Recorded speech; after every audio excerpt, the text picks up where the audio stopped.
Hello, I'm Ruth Moore, your host for today's show about extraordinary puppies. Traditionally, dogs have been companion and friend to mankind.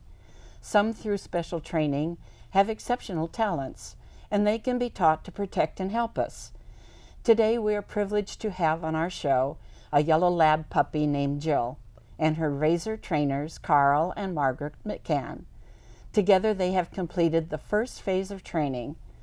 You'll lose your heart when you hear today's story. Right after this. Welcome to The Better Part, a program by and for seniors and devoted to exploring the many facets of those better years of our lives. The name of our program is inspired by a quotation from Robert Browning. Grow old along with me, the best is yet to be, the last of life for which the first was made.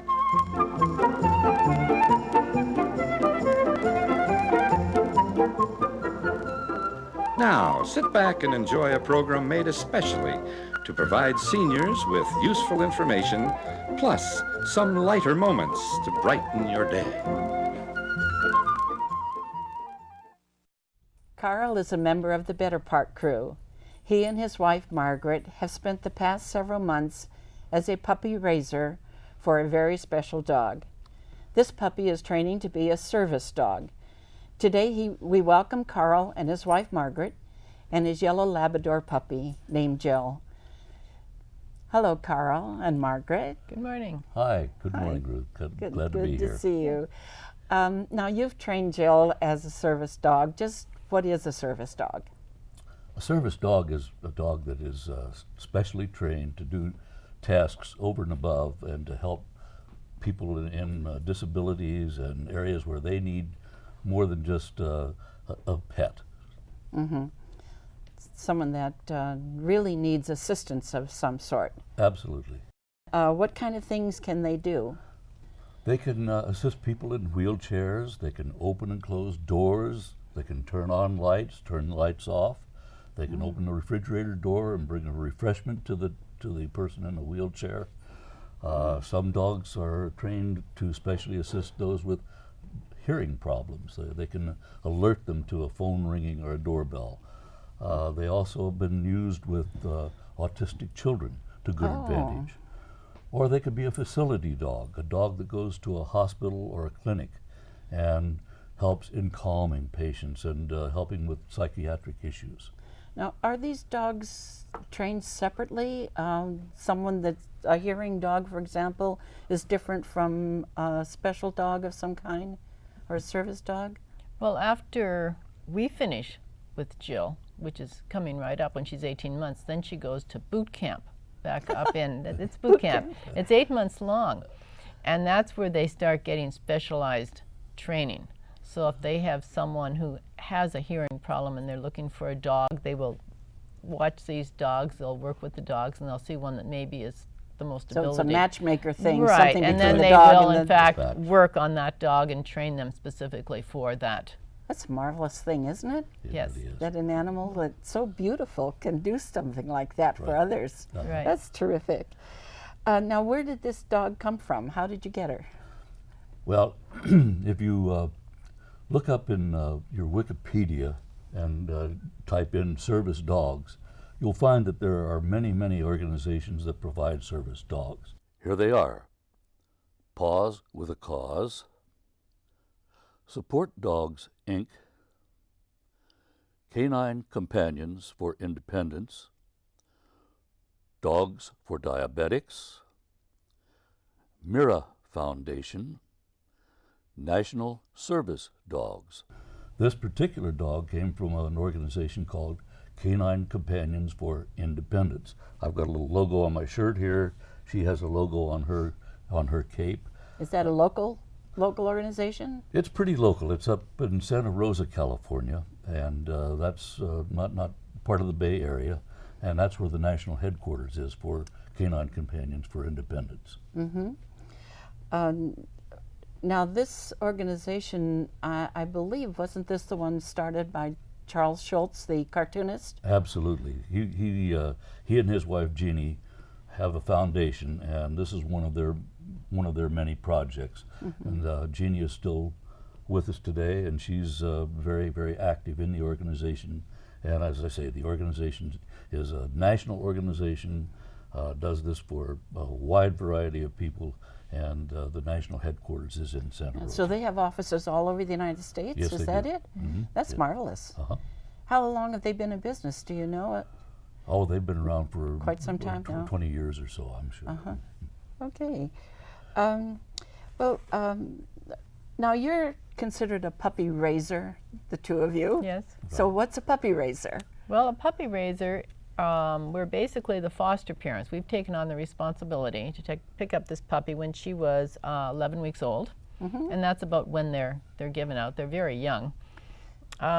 Bring her home, potty train her, take her to the vet. We're a financial backer as well as a puppy raiser. Anything that comes up, we are responsible for. We buy all their food.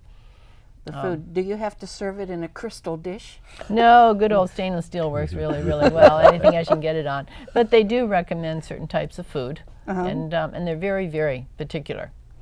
We take her to training classes. We are totally responsible for her welfare, just like she was our pet, except there's more expectations.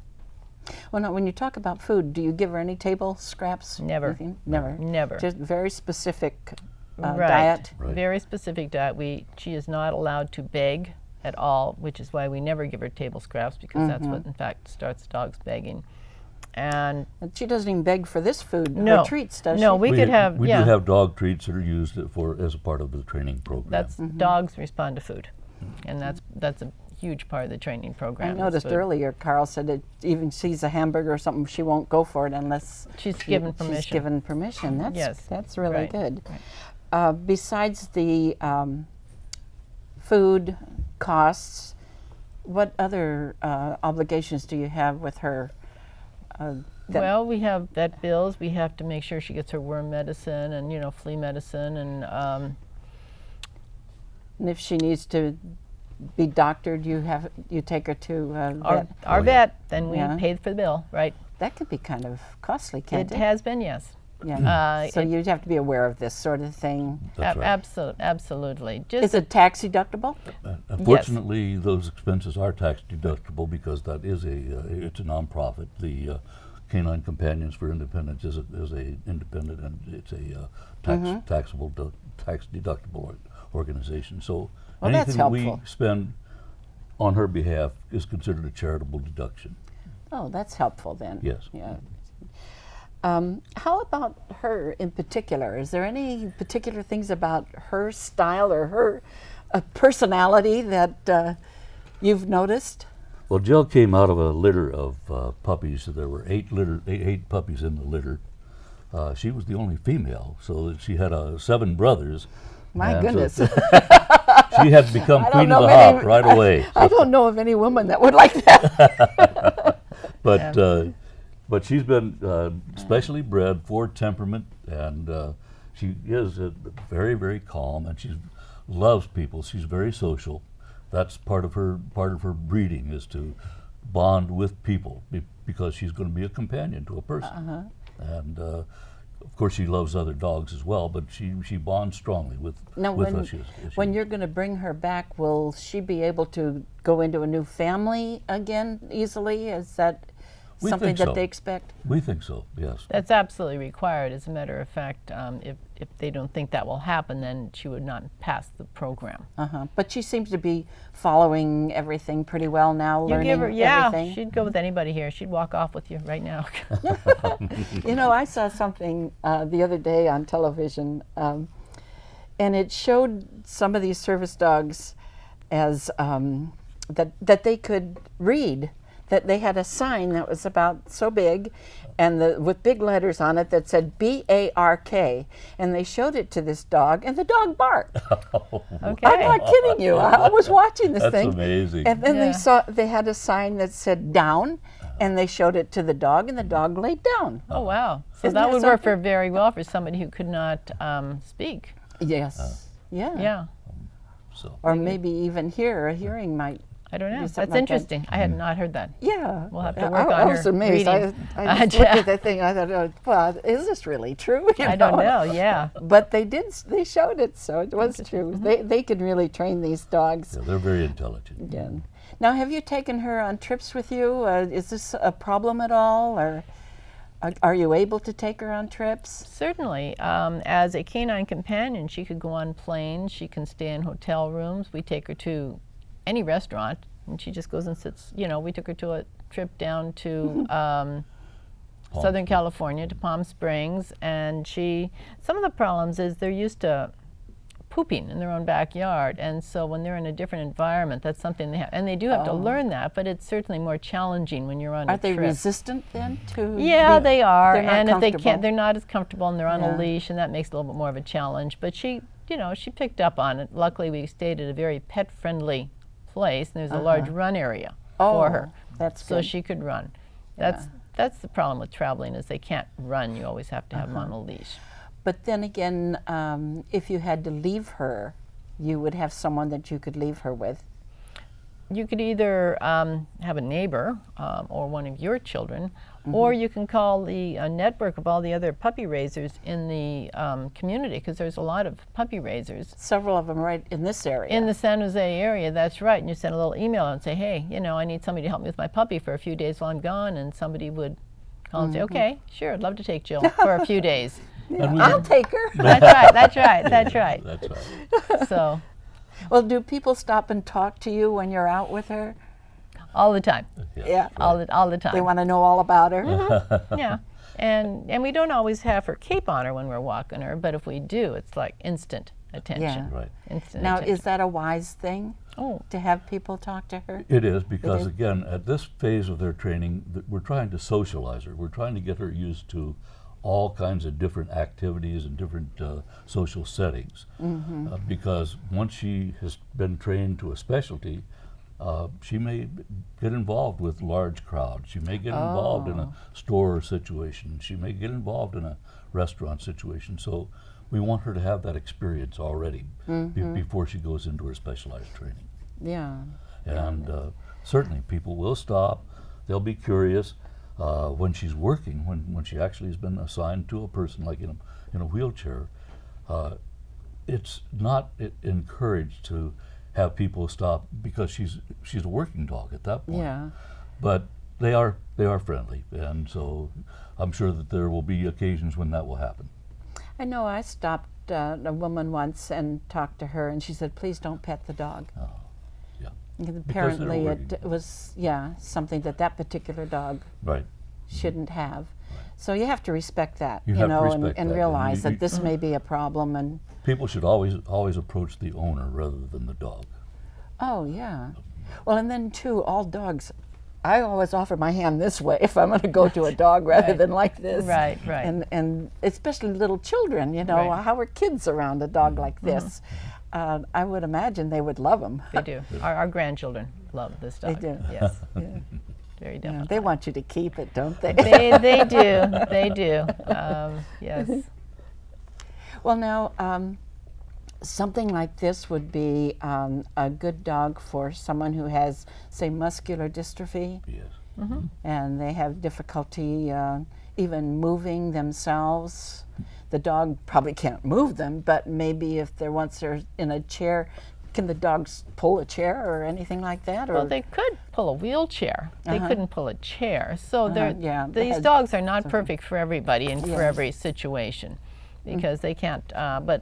But if the person was in a chair and they needed them to get something or get the door or something, and then there they could again, do that. it would be the kind of dog that was Right. trained for that particular Right. situation. Right. Now, are these dogs fixed, spayed, neutered at all? Not at this point, because they haven't decided whether they're going to use them for breeding. Oh, that's So a good Jill's point. already gone through one heat, and when she does, we took her back to Santa Rosa. She stayed there while she was in heat. Then we got her back. Oh, But yes. at some point during her boot camp, they will decide if she's going to be a breeder dog or Mm-hmm. not, and then they will, act accordingly. Yeah, yeah. And you wonder about that because other dogs love dogs, and yes. so if they're working and another dog comes on the scene, are they tempted to run after that other dog or be with it and play with it, or? Well, they're trained not to. They're trained not to. They're trained not to. But at this stage, she's just working into some of these That's things, right. huh? Yeah, she's very good right now. We have a front patio, and we'll have her out there on her leash, and another dog, and we'll tell her to stay, and she'll stay, and rather than run after, you know. So Yeah. she is learning that she can't do that. Yeah, that's good to know too. Now, if Jill doesn't make it, so to speak, you know, if she doesn't go through all these classes, there's several classes after this, right? Right. Now, it's a training process. It takes, what's the next class that she's going to go to? Is it going to take a long time, or? We don't know exactly. I mean, it's 8 months. Once we turn her in, we're out of the picture. We can't see. even visit. Oh, Right. that's interesting. Yeah, they said you're not allowed to even visit. You can call and say, how's she doing? hi, and Jill, how they you doing? do send out reports that says what they're doing, how they're, you know, How on they're different, progressing. how they're progressing. Uh-huh. But you can't physically visit them. Oh, But they don't want them to go back. no, they don't want them to go back. Yeah. Regress. But, I can understand that. And they do a very good medical checkup when they get, and they could be rejected right there if there's a medical problem. They could call you up and say, you know, sorry, your dog did not pass, in which case, would you like the puppy back? So would you take her back? Oh, I think so. The kids will take her. I think the kids will take her, yes. Oh, and if we don't want her, then they have an adoption list of people that would like to adopt them. Oh, yes. A long list. I'll bet they do, because they're Right. trained and Yeah. they're, They're very very good. nice Right. dogs Very to good have. animals, And right. yeah, They may shed a little bit, but they shed a lot. But that could happen anywhere along the 8 months. I mean, they could be 6 months in and something could happen. They'll say, well, this dog really is not appropriate. And they would call you and say, you know, Ruth, And you need to know too that their standards are very, very high for these animals, because they are like the creme de la creme. In order to be a canine companion for somebody who really needs these dogs, they've got to be, you know, really top notch. 6 out of 10 don't make it. So the 6 odds out are of 10. against a dog actually qualifying. Only about 38 to 40% of them actually become canine companions. well, now, does the general public bring dogs into them and say, will my dog work for this? Or they don't even accept any? I would imagine that would be opening up to disease and stuff that they wouldn't That's want to correct. be And they have, again, a very tightly controlled breeding program. breeding. And they breed for temperament, and they breed for intelligence, and they breed for the aptitude to do these kinds of dogs, these kinds of tasks. For this particular program, they even limit the breed. They only use Labradors, both yellow and black, and also golden retrievers, or a mix of those two. And that's the only dogs that they use in the program. Yeah, that's interesting that they've narrowed it down to just a few specimens of dogs. That's correct. Yeah. Right. So what's next for her are classes to go further till she can graduate When she's and be 18 placed. months old, we will be turning her in back into Santa Rosa, and she'll Yeah. be in that boot camp. And they'll place her with whatever kind of person she will match well with. I think. And we may have mentioned this before, but it's worth mentioning again that for people who need these kind of animals and this kind of help, it's absolutely free. They don't have to pay anything for these animals. That's something. That's a good point to make. Right. How do they qualify for something like that? They go through a screening program just like we went through a screening program. The organization interviews people, and they get recommendations, I'm sure, from the medical community and so on. But somebody who has a special need, and they will come in and be screened. Once they do qualify, then at some point they will enter that advanced training program along with the animal, and they will be matched. And I think there's about a 3 to 4 week indoctrination period. Now, when someone is accepted like that, are they told to feed the dog the way you've been taught to feed it and that kind of thing? Well, I'm sure that the recommendation goes forward. But once the dog is in the home with the as a canine companion, of course it's up to the person. Yeah, that's good. Well, is there anything else that you wanted to tell us about it? Oh, I know. I wanted to ask you about the bomb dog. You want to start on that? Sure, the bomb dog. We met the bomb dog at an elder hostel, and it was a dog working for the firearms and Alcohol, tobacco. alcohol, tobacco, and firearms. Uh-huh. And it was a chocolate lab. Uh-huh. And so when we went in, and this dog came in, and the owner to demonstrate, we asked about the dog and told her that we had a CCI dog. Well, this dog was a dropout from CCI. So But the they dog took was a it flunky. on for the drug That's type right. drug sniffer. The person that had raised it was a fireman, and they already had 2 other dropouts. Some people just keep raising these puppies, and you can only keep so many puppies. Yeah. So this other organization decided that it was fit for them. And beautiful, beautiful dog goes around and sniffs out bombs and firearms. Well, and I was wondering too if they have them for like locating people that are lost in the woods or something. Did they? Well, again, CCI is a service organization, so they do not specifically, but these dogs could be adopted by organizations that do that. Yeah. Again, because the intelligence level is very, Right. very high on these dogs. This bomb dog, I'm told he can sniff out something like 32. God bless you. Yeah, okay. Could sniff out something like 32 different kinds of explosives. And when they find it, they just sit down right next to it, and their handler. 32 different kinds of. That's amazing. It is amazing. I can't even sniff out 32. I can't sniff out anything. I go to And the spices and I ask my husband, what is But this? if it isn't written on there, but the only time the dog gets fed is when they find something. So they don't get a bowl of food in the morning. Oh. They measure out as much food as they're going to need all day long, and then all day long the dog gets fed. Every time they find something, they get fed. These dogs live by their stomach. So that's the only They work way, for food. huh? They work for That's food. interesting too. Yeah, it is. So on a day when they're not out actually working in the field, then the trainer is working with them on just additional training. Can she do general commands like sit? Sure. Go, sit. Down. Down. She is spoiled. You've spoiled her. Down. Down. Down. Good girl. Good down. Jill, you've been a perfect lady. Carl, I know that you and Margaret will surely miss this beautiful animal when you have to give her up.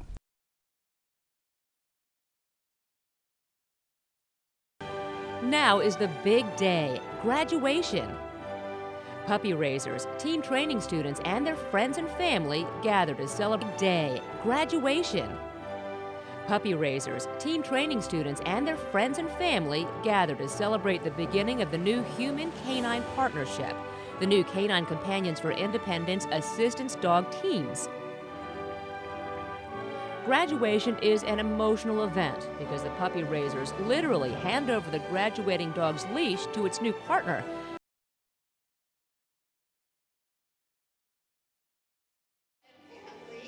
Raised well, also known as Gummy. They are from Reno, Lake Tahoe, and Sacramento.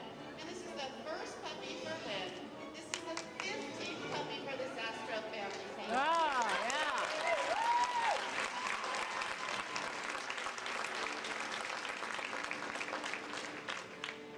Carl and Margaret McCann of Morgan Hill, California, raised Jill, and this is their very first puppy.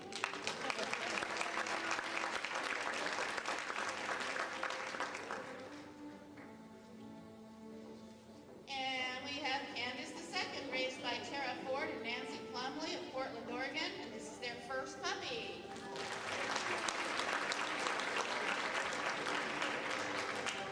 Carrie Farrow, Sacramento, California, raised Bria, also known as Brisky Princess, and this is their second puppy. And this has been truly a good educational program. Thank you very much for being here. Well, thank you for having us. Oh, it's been our pleasure. Thank you for hosting the program. Yes, we will certainly miss her, but we went into the program realizing that if she's successful, she's going to go on to somebody that will love her just like we do, but they will also need her, and that makes it all worthwhile. That's wonderful, isn't it? Thank you so much for doing this for the needy person, too. The Better Part crew and I hope you have enjoyed listening to Margaret and Carl relating their story and experience with this beautiful dog. If you would like to learn more about our group or our shows, we can be reached at the Cupertino Senior Center, 408-777-3150, or at our website, www.thebetterpart.com. Thank you for joining us today. We'll look forward to entertaining you again next week. Some material for today's program was provided by the CCI organization.